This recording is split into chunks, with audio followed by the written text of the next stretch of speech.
자, 이번 시간에는 어부사시사를 한번 배워보도록 하겠습니다. 자, 우리가 화요일날 지난 시간에 첫 번째로 제망매가라는 작품을 배웠고, 제망매가의 갈래는 향가, 그러니까 어느 시대 노래죠? 신라시대 노래였습니다. 자, 두 번째로 뭐를 배웠냐면 청산별곡을 배웠어요. 그렇죠? 얘는 갈래가 뭐였나요? 고려가요. 당연히 어느 시대에 불려진 노래입니다. 고려시대에 불려졌던 노래입니다. 그렇죠? 자, 그리고 오늘 배워야 될 작품이 어부사시사. 갈래가 뭐예요? 시조죠. 시조. 그래서 시조. 어느 시대 노래입니까? 조선시대 노래입니다. 자, 이 단원의 학습 목표 자체가 뭐냐면 한국 문학의 흐름이죠. 그래서 뭐별로? 시대별로 신라, 고려, 조선 이렇게 먼저 뭐부터 배우고 있는 중이다. 서점 갈래에 대해서 먼저 배우고 있는 중이다. 이렇게 이해하면 될 것 같습니다. 자, 서점 갈래가 뭔지는 선생님이 간단하게만 얘기하고 넘어갈게요. 아시는 내용일 테니까. 자, 화자의 정서를 뭐가 있는 말로?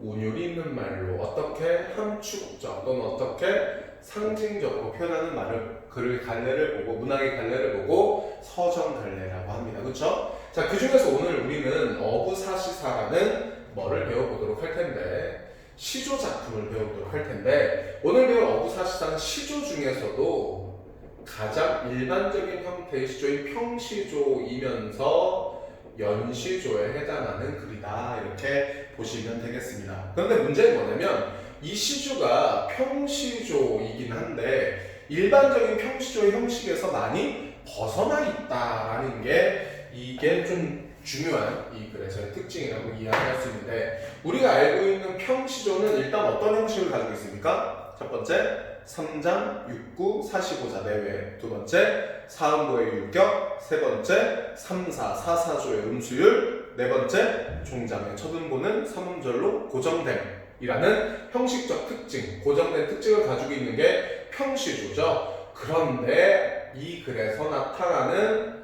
형식적 특징으로 매우 중요한 요소가 뭐가 있냐면 초장과 중장 사이 그리고 중장과 종장 사이에 뭐가 있다?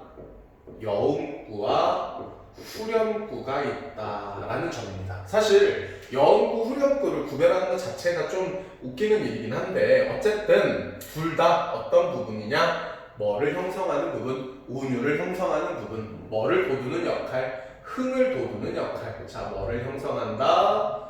운율을 형성한다. 무엇을 돋우는 역할을 한다? 흥을 돋우는 역할을 한다라는 것을 기억해 주시면 되겠습니다. 왜냐면 초장과 중장 그리고 중장과 종장 사이에 비슷한 구절들이 반복되는 거거든요. 그렇기 때문에 운율을 형성하고 흥을 돋우는 역할을 한다라는 걸 이해하시면 되고 그리고 작품에다가 뭐를 부여한다라고 얘기할 수 있냐면 통일성 또는 유기성을 부여한다라고도 이야기할 수 있을 것 같습니다. 통일성이라는 건 무슨 뜻이냐면 하나의 작품의 주제가 모두 하나로 통일된다 이런 뜻으로 글의 각 부분의 내용들이 어떻게 하나의 주제로 연결되는 것 그리고 그래서 밀접하게 긴밀하게 연결되는 것을 보고 유기성이라고 부르는데 이 여음구 초장과 중장의 여음구는 자 1수부터 10수까지 출항부터 귀항까지의 내용이 제시되어 있는데 자, 이 글의 제목을 보면 어부사시사이잖아요. 어부사시사. 그러니까 어부의 사계절을 노래한다라는 뜻으로 그러면 출항부터 귀항까지의 이 내용을 담고 있는 초장과 중장 사이의 여음구가 이 시 자체의 주제, 내용과 어떻게 긴밀하게 연결되겠구나라는 걸 이해할 수 있는 겁니다. 자, 그리고 중장과 종장 사이의 후렴구를 보면 거기 마지막 그 밑에서 두 번째 얘기하는 거예요. 지국총 어사와라는 노젓는 소리를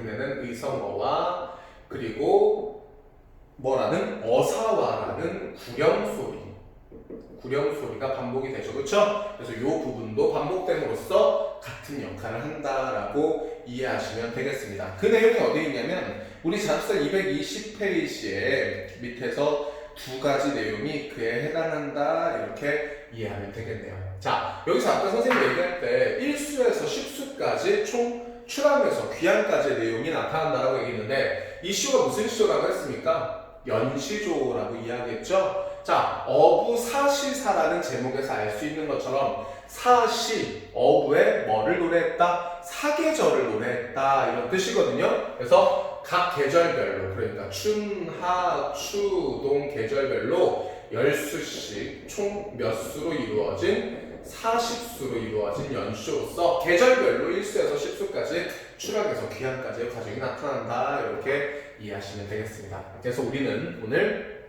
각 계절별로 한 수씩 내용을 살펴보도록 하겠습니다. 자, 그러면 춘사 1부터 들어가겠습니다. 자, 춘사 1 봅시다. 앞개 안개 걷고 뒷매 해 비친다 라고 했어요. 자, 앞개 안개 걷고 뒷매 해 비친다 에서는 일단 앞 구절과 뒷 구절이 반복돼서 뭐를 이루고 있으니까 짝을 이루고 있으니까 대꾸라고 얘기할 수 있을 거고 중장도 마찬가지로 반물은 더해지고 남물이 밀어온다라고 했으니까 대꾸라고 이야기할 수 있을 것 같습니다. 자, 현대어에서 밑에 나와 있을 텐데 앞개 뭐야? 앞 갯벌에는 안개가 걷히고 뒷맨 뒷산에는 뭐가 비친다? 해가 비친다 라는 뜻이죠. 아침이 오고 있나 봅니다. 그리고 밤물은 거의 지고 낮물이 밀려온다는 건 썰물은 거의 끝나가고 밀물이 밀려온다는 뜻으로 어떤 의미냐면 이제 아침이 밝고 밀물, 그러니까 물이 차오르고 있는 거죠. 그러니까 뭐 하기에 좋은 상황이다, 출항을 하기에 좋은 상황이다 라는 의미로 이해하시면 되겠습니다. 거기에도 뭐라고 써져 있죠? 출항을 알린다, 알리는 영구가 사용되고 있다, 이렇게 출항하기 좋은 날씨다 이렇게 자습서에도 필기가 되어 있습니다. 그리고 후렴구는 선생님이 아까 읽었으니까 굳이 읽지 않을게요. 자, 강촌의 온갖 꽃이 먼 밑이 더욱 좋다라고 이야기했는데, 자 봅시다. 일단 춘사 1을 봤는데요. 우리가 춘사 1 우리가 뭐를 잘 봐야 되냐면 각각의 시조에서 계절감이 느껴지게 하는 시어들을 잘 찾아 읽는 것이 중요합니다. 자, 여기서 중요한 시어는 뭐냐? 온갖 꽃이라고 이해하시면 되는데, 자, 온갖 꽃은 언제 피죠? 봄에 피죠, 그쵸? 그래서 봄의 계절감을 드러내는 시어가 여기 종장에 나타나고 있다 이렇게 이해하면 되고, 여기서 강촌이라는 표현은 강에 접한 마을이란 뜻으로 이 시의 화자가 살아가는 뭐라고 볼 수 있겠네요. 공간적 배경이라고 볼 수 있을 테고, 그쵸? 먼 빛이 더욱 좋다라는 건 뭐 예를 들면 이렇게 뭐해서 바다 위에서 배 위에서 꽃이 핀 모습을 바라면서 아, 너무나도 아름답구나 라고 좋구나 라고 표현하고 있다라고 이해하면 되겠습니다. 그렇죠? 자, 그럼 이제 하사 2로 한번 가보도록 하겠습니다. 자, 하사 2. 자, 연잎에 밥 싸두고 반찬을 한 장만마라 그랬어요. 자, 뭐뭐에 뭐뭐하고 뭐뭐는 뭐뭐하지 마. 여기서도 뭐가 사용됐다라고 봐야 되겠죠? 대꾸법, 반복되는 거, 단순히 반복되는 거 아니죠? 뭐 해야 돼요? 짝을 이뤄야 돼요. 자, 연잎 알아요? 연꽃잎에다가 밥을 싸둔답니다. 우리 조상들은 이 밥을 연잎에 이렇게 싸서 해서 그 향을 즐기기도 했는데, 뭐는 장만하지 말래요? 반찬은 장만하지 말랍니다. 그럼 밥만으로도 뭐하다? 충분하다 이런 뜻으로 하자는 어떤 삶의 태도를 가지고 있는 사람이네요. 소박한 삶의 태도를 가지고 있는 인물이네요. 그렇죠? 자, 우리 고전 시가에서 이 소박한 삶의 모습을 나타내는 한자성어가 뭐가 있었나요? 바로 안빈낙도 또는 안분지족이라는 말을 떠올려 주셨으면 좋겠습니다. 간단하게 설명해 볼게요. 가난함을 편안히 여기고 도리를 지켜서 즐긴다라는 뜻이고, 자신의 분수를 편안히 여기고 만족할 줄 안다 이런 뜻입니다. 아무래도 자연에서의 삶은 도시에서의 삶보다, 속세에서의 삶보다는 소박할 수밖에 없겠죠. 화려함과는 정반대입니다. 하지만 그런 가운데서도, 그런 가난한 가운데서도 만족하고 도리를 지키는 것을 표현할 때 아주 자주 사용되는 한자 성어이므로 반드시 기억을 해 두시는 게 좋겠습니다. 그렇죠? 자, 그 다음 청량립은 써있노라 녹사이는 가져오냐라고 또 뭐뭐는 뭐뭐한다 뭐뭐는 뭐뭐 했느냐라고 또 무슨 표현법 사용했네요. 대꾸법이 사용되고 있네요. 이 시의 가장 주된 표현 방법 중에 하나이고 뭐를 형성한다? 운율을 형성한다. 당연히 반복되는 거니까. 자, 근데 여기서 또 우리가 주목을 해야 될 점은 뭐냐면 이 부분이죠. 우리가 각 계절별로 뭐를 느끼게 해주는 시어들, 계절감을 느끼게 해주는 시어들을 잘 찾아가야 된다고 했는데 지금 여기 하사 2에서는 뭐와 청약, 립과 녹사의가 뭐를 여름의 계절감을 느끼게 해주는 시어다라고 보시면 되겠습니다. 왜냐면 청약 옆에 써있지만 푸른 갈대로 만든 감. 여름에 뭐가 많이 오잖아요. 비가 많이 오잖아요. 그렇죠? 그래서 비를 가리는 용도. 녹사의는 애초에 비옷이라고 보시면 됩니다. 그러니까 뭐의 계절감? 여름의 계절감을 드러내는 시어가 되는 거죠. 자, 마지막에 종장. 무심한 백구는 내 쫓는가 제 쫓는가 그랬는데 우리 고전을 읽을 때 백구라는 시어 요거 엄청 자주 나옵니다. 그렇죠? 백구라는 건 현대어로 해석하면 흰 갈매기란 뜻으로 어촌에서 가장 많이 볼 수 있는, 바다에서 가장 많이 볼 수 있는 동물 중에 하나입니다. 그리고 그 앞에 어떤 표현이 많이 붙냐면 무심한이라는 말이 많이 붙는데 아까 화자는 어떤 삶의 태도를 지향한다 그랬죠? 소박한 삶의 태도를 지향한다 그랬죠.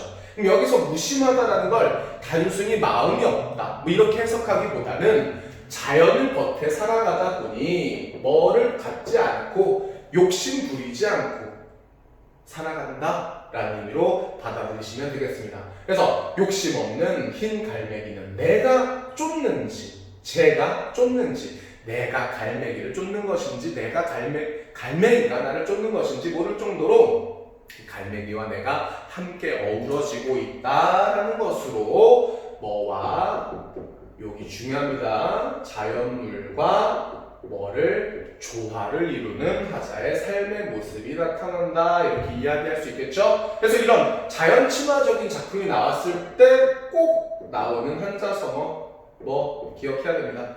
무라일체, 흰 갈매기, 자연물과 조화를 이루는 모습에서 자연과 화자가 뭐 되는 모습? 하나 되는 모습, 합일의 경제에 이르는 모습이 나타난다라는 게 우리 하사 2에서 특히 종장에서 나타나는 중요한 표현이라고 이해하시면 되는 거죠. 이해됩니까? 자, 그 다음에 추사 9를 한번 보도록 할 텐데 추사 9. 자, 옷 위에 설이 오되 추운 줄 모르도다. 조선이 좁다 하나 부세와 어떠하니 내일도 이리하고 모레도 이리하자라고. 자, 추사 9에서 시작하자마자 계절감을 드러내는 시어가 나왔죠. 가을이 되면 뭐가 내립니다? 서리가 내립니다. 그렇죠? 근데 옷 위에 서리가 와도 뭐 한 줄 모르겠답니다. 추운 줄을 모르겠답니다. 날씨가 뭐해졌어요? 추워졌어요. 우리 자습생 보면 춥다, 치운 줄 할 때 춥다에도 계절감이 느껴진다라고 얘기했는데 학교 선생님 수업에 따라서 적절하게 융통성 있게 활용하도록 합시다. 알겠죠? 자, 그리고 중요한 표현이 나왔습니다. 조선이 좁다 하나. 여기서 이 조선은 그 고려 다음 그 조선 아니고 배위란 뜻이죠. 배위. 현대에서 잘 보면 됩니다. 낚싯배에. 자, 좁다 하나. 부세와 떠하니에서 부세를 있는 그대로 해석을 하면 뜬세상이라고 해석을 할 수 있을 것 같습니다. 뜬세상. 자, 우리가 고전 시가를 읽을 때 보통 자연과 속세라는 이 공간은 뭐를 이룹니까? 대비를 이루죠. 공간, 대비를 이뤄요. 특히나 누구들이 지은 작품에서 사대부들, 선비들이 지은 작품에서는 자연과 속세라는 공간의 대비를 이해하는 게 매우 중요합니다. 사대부들, 어떤 사상을 지닌 사람들이죠? 유교적 충의 사상을 지닌 사람들이죠. 임금님께 뭐 해야 된다? 충성해야 된다. 부모님께 효를 다해야 된다. 속세에서 선비들이 지향하는 가치는 열심히 과거 공부해서 관직에 나아가 자신의 일을 널리 알림으로써 부모님께 효도하고 그리고 임금님께 충성을 다하는 거였습니다. 그럼 어떤 삶이죠? 부귀영화를 누리는 화려한 삶이죠. 하지만 모두 다 그럴 수 있는 건 아니었어요. 그래서 어디에서 살아가기도 하는데 자연에 은거해서 살아가기도 하는데 그럼 그때는 어떤 삶의 태도를 노래하죠? 자연 친화적 삶의 태도를 노래합니다. 그렇죠? 그리고 아까 얘기했던 것처럼 자연과 인간이 뭐 되는 하나 되는 무라일체를 노래하거나 또는 소박한 삶의 태도 안분치족이나 안빈낙도를 노래하는데 자 지금 이 시의 화자는 조선이 좁다 배가 좁다고 하지만 뜬 세상을 뭐라고 표현했어요? 뜬 곳이라고 표현했어요. 붕붕 떠다니는 뭐 하는 것 헛된 것이라고 이해하고 있는 거거든요. 그래서 선생님이 조선의 동그라미 긍정적 의미로 부세, 세무, 부정적 의미로 표현하고 있는 거죠. 그래서 화자는 속세에 대해서 어떻게 인식하고 있고 부정적으로 인식하고 있고 자연 친화적인 배 위에서의 삶에 대해 긍정적으로 표현하고 있다는 대비가 두드러지는 부분이 중장이라고 볼 수 있겠습니다.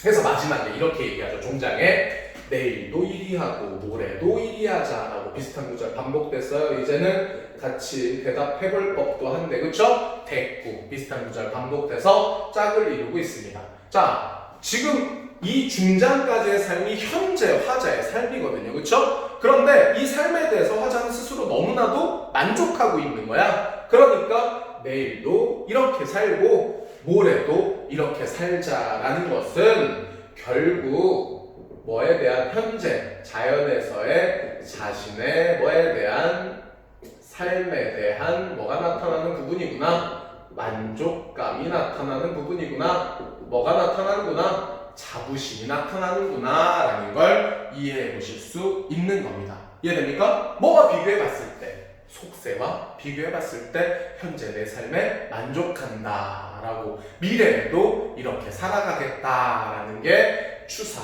9의 내용이었고요. 자 그럼 이번엔 동사 10 보도록 합시다. 자 동사 10 보시면 어떻게 시작합니까? 어와 저물어 간다 연식이 막강토다 그랬는데 여기서 연식은 편안히 쉰다 라는 뜻이네요. 자 우리 민족은 농경민족이죠. 조선시대는 농경사회였어요. 농경사회에서는 밤이 되거나 겨울이 되면 쉬어야 한다고 생각을 했습니다. 왜냐면 저녁이 되면 하루 일을 열심히 일했을 테니까 그 고단함을 잠을 편안히 쉼으로써 해소하고 다음날 열심히 일을 해야 되고 그리고 겨울에는 한 해 동안 열심히 농사를 지었으니 다음에 농사를 준비하면서 또 쉬어야 된다 이렇게 생각을 했거든요. 그래서 연식이 마땅하다 저물어 간다 저녁이 되었으니 쉬는 것이 마땅하도다 라고 표현하고 있는 부분이죠. 가는 눈 뿌린 길 붉은 꽃 흩어진 배 흥치며 걸어가서 흥 있게 걸어서 막 신나는 거야. 자 가는 눈 자 봐봐 동사 10 계절감 나타내는 시어 나왔죠. 가는 눈 내린다라는 건 당연히 겨울이라는 뜻이겠죠. 가는 눈 뿌린 길 근데 무슨 꽃? 붉은 꽃이라고 나오네요. 붉은 꽃. 자 눈은 무슨 색입니까? 흰색이죠. 꽃은 붉은색이라고 했어요 지금.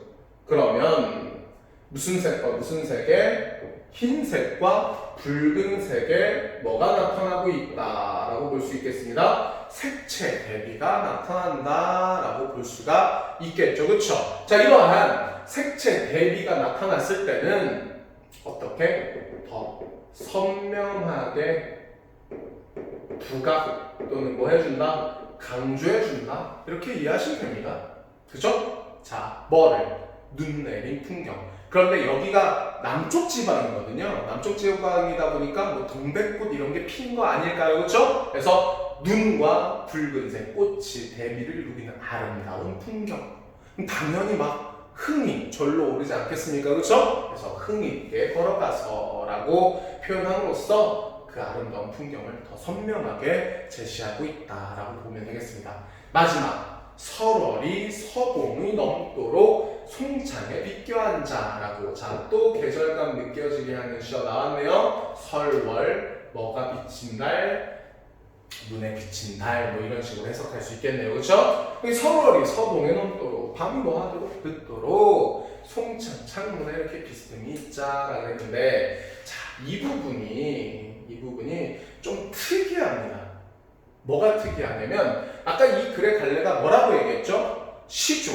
그 중에서도 여음구나 후렴구가 있어서 좀 특이하긴 하지만 분명히 평시조의 형식을 따르고 있다라고 얘기했습니다. 그렇죠? 근데 이게 몇 음보예요? 그럼 평시조면 사음보인데 여기 세볼까요? 설월이 서봉의 넘도록 송창을 비껴앉아. 하나, 둘, 셋, 넷, 다섯. 하나, 둘, 셋, 넷, 다섯. 몇 음보네요? 5음보네요. 5음보. 그쵸? 맞아요? 이상하네. 왜 그러면 이런 형식의 파격이 나타나는 것일까? 형식의 파격이 나타나는 것일까? 자, 몇 음보였는데 사음보였는데 사음보에 뭐를 줌으로써 사음보에서 오음보로 느림으로써 뭐의 변화를 주는 겁니다. 호흡의 변화를 주는 겁니다. 호흡이 어떻게 될까요? 당연히 빨라지게 되겠죠. 그렇죠? 그래서 호흡이 빠르게 표현함으로써 뭐를 자신이 느끼는 흥을 고조하는 흥이 고취를 강조하고자 했다라는 이 음보율의 변화, 형식의 파격적 표현을 통해서 자신의 흥취를 돋우고 있다는 것까지 이해하시면 될 것 같습니다. 자, 우리 뭐 배웠습니까 방금? 어부사시사라는 작품을 배웠는데, 자, 이 어부사시사라는 작품은 일단 무슨 시조를 했어요? 평시조고 연시조라고 그랬죠. 그렇죠? 근데 평시조 치고 중요한 특징이 뭐가 있다고요? 초장과 중장 사이에 여음구, 중장과 종장 사이에 후렴구.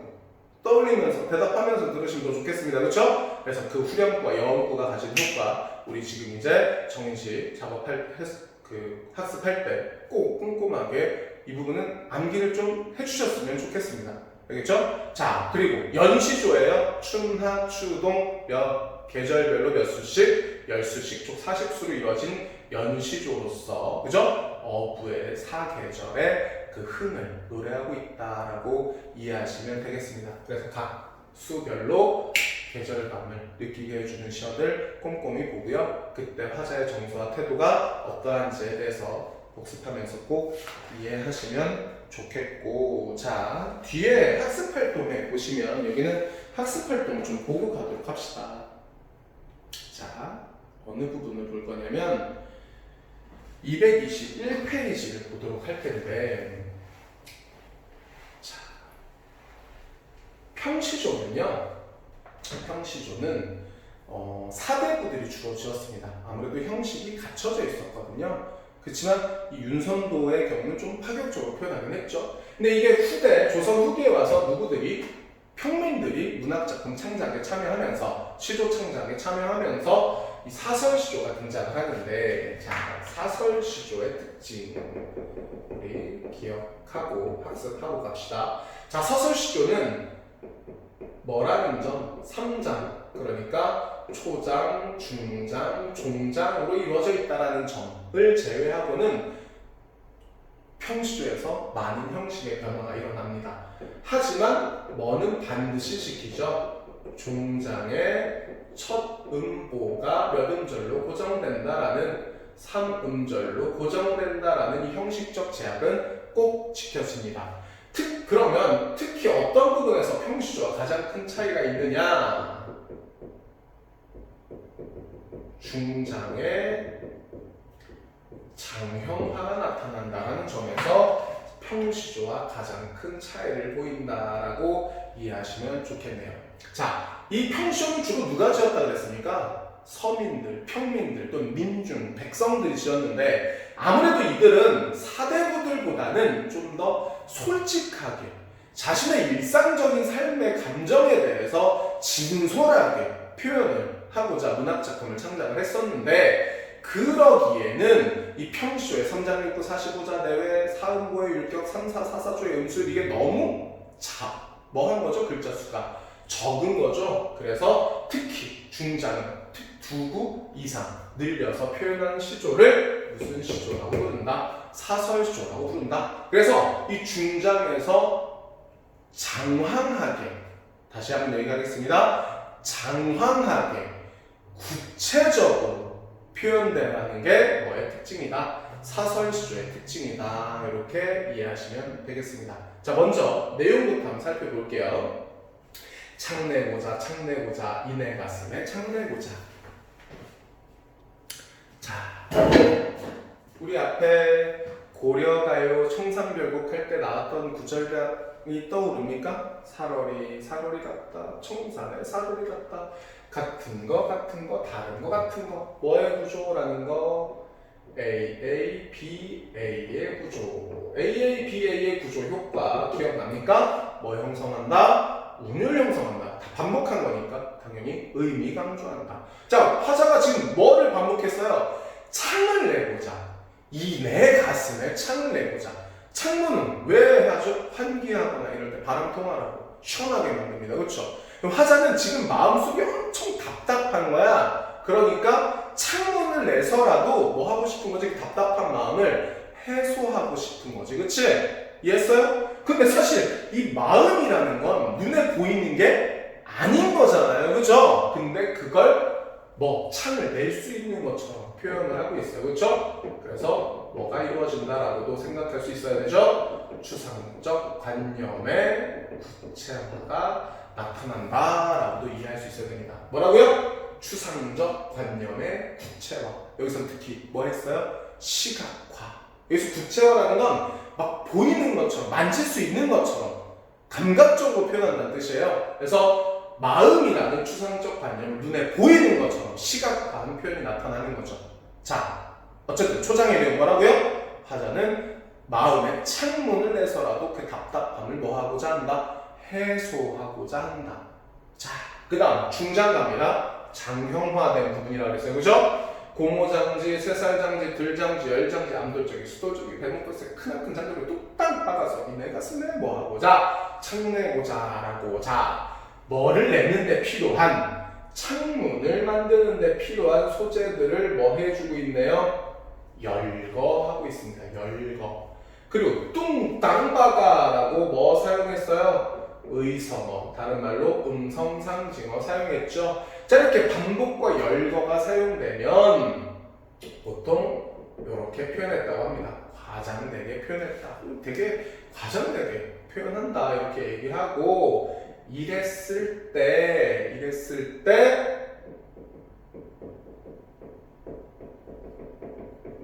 웃음을 유발한다라는 서민문학의 특징이 아주 잘 나타납니다.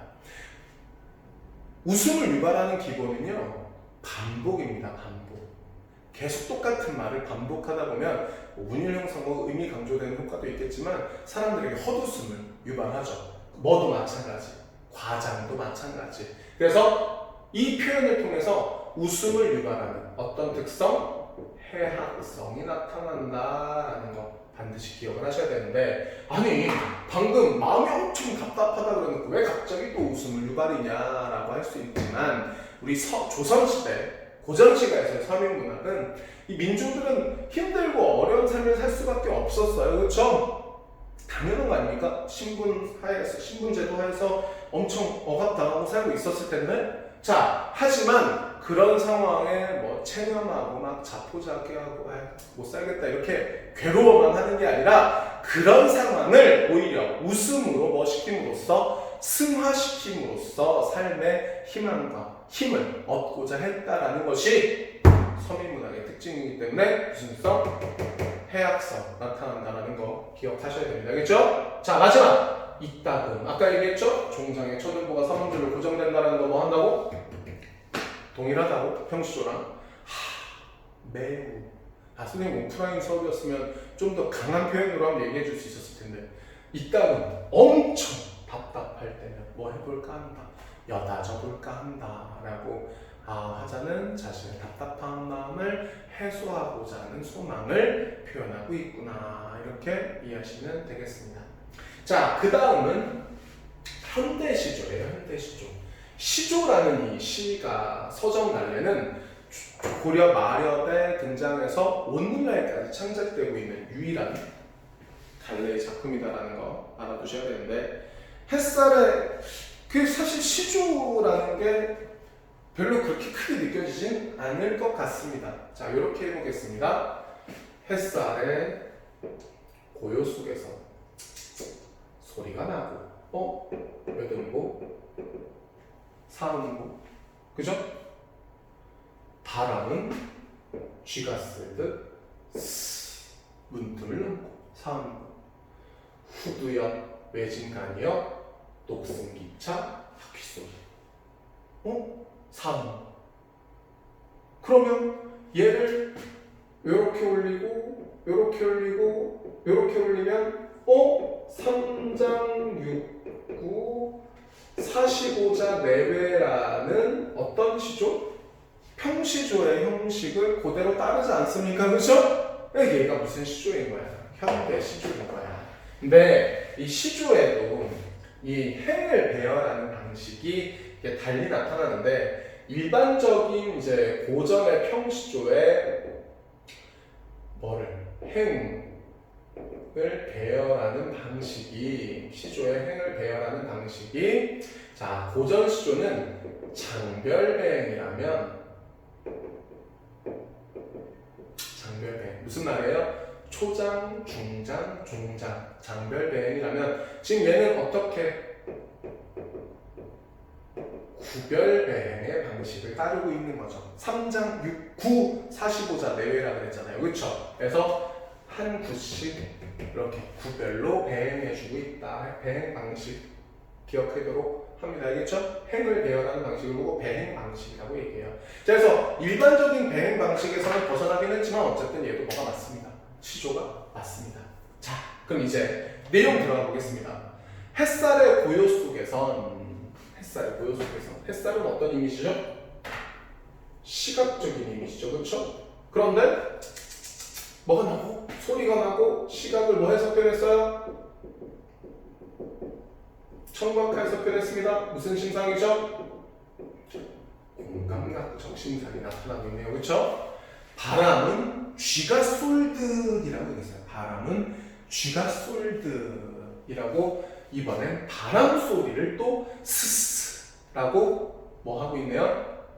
청각화하고 있다라고 이해할 수 있을 것 같습니다. 그러니까 눈에 보이지 않는 바람이라는 것을 뭐해서 시각화해서 표현하고 있다, 이렇게 이해하시면 되겠네요. 자, 근데 그 뒤에 나오는 게 좀 이상합니다. 후두엽.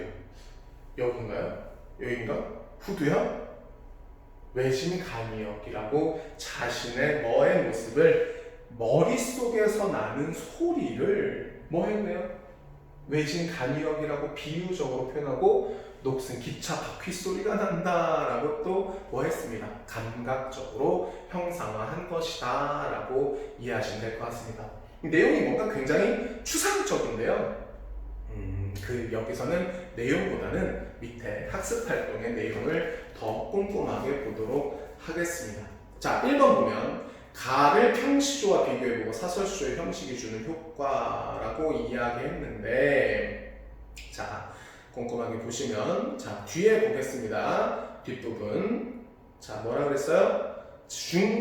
가는 평시조가 지켜온 음수와 같은 형식적 규칙으로부터 벗어나 있습니다. 그렇죠? 자, 초장은 비교적 평시의 전형적 음수율에 가깝지만 중장과 종장은 평시와 상당한 차이가 있다. 뭐 했다 그랬어요? 중장의 장형화. 중장은 첫 번째 구와 두 번째 구에 해당한 내용이 상당히 길어져 있고, 중장에서 여러 형태의 장지를 뭐함으로써 열거함으로써 본래 시조가 갖고 있는 리듬감과는 전혀 다른 서사적 리듬감을 형성하고 있다. 여기서 서사적이라는 건 이야기와 같은 느낌을 준다는 겁니다. 그래서 내용 및 표현 측면에서도 창을 내고자 하는 시적화자의 절실한 마음을 있는 그대로 무슨 말입니까? 솔직하게 표현하고 있고 또한 종장의 첫 구에도 글자 수가 많아져서 속도감이 더해짐으로써 이거 어디서 들어봤어요 그죠? 시적 긴장감이 집중되어 종장 첫 구의 본래 기능이 보다 강화됐다. 종장 첫 구의 기능이 뭡니까? 시상의 집약이죠.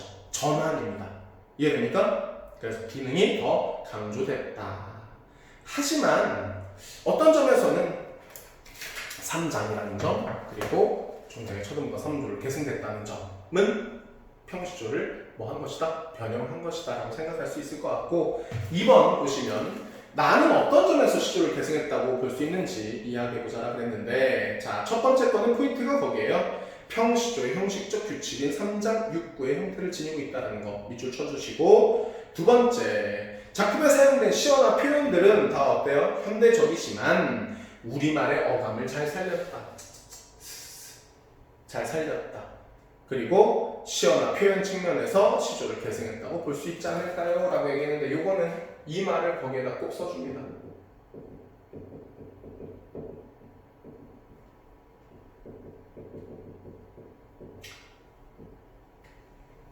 무슨 말이냐면 우리말의 묘미를 살린다는 게 묘미가 아름다움이라는 뜻이에요. 시조는 국문 문학이거든요. 그러니까 우리말로 된 문학이란 말이야. 그렇기 때문에 이전의 한문 문학들과는 다르게 우리말의 아름다움을 잘 살렸다라는 문학적 의의를 가지는데 지금 여기서 시어나 시조는 우리말의 맛과 멋을 살린 대표적인 가르다. 우리말의 묘미를 잘 살리고 있다라는 것으로 달리 표현되어 있는 거라고 보시면 되는 겁니다.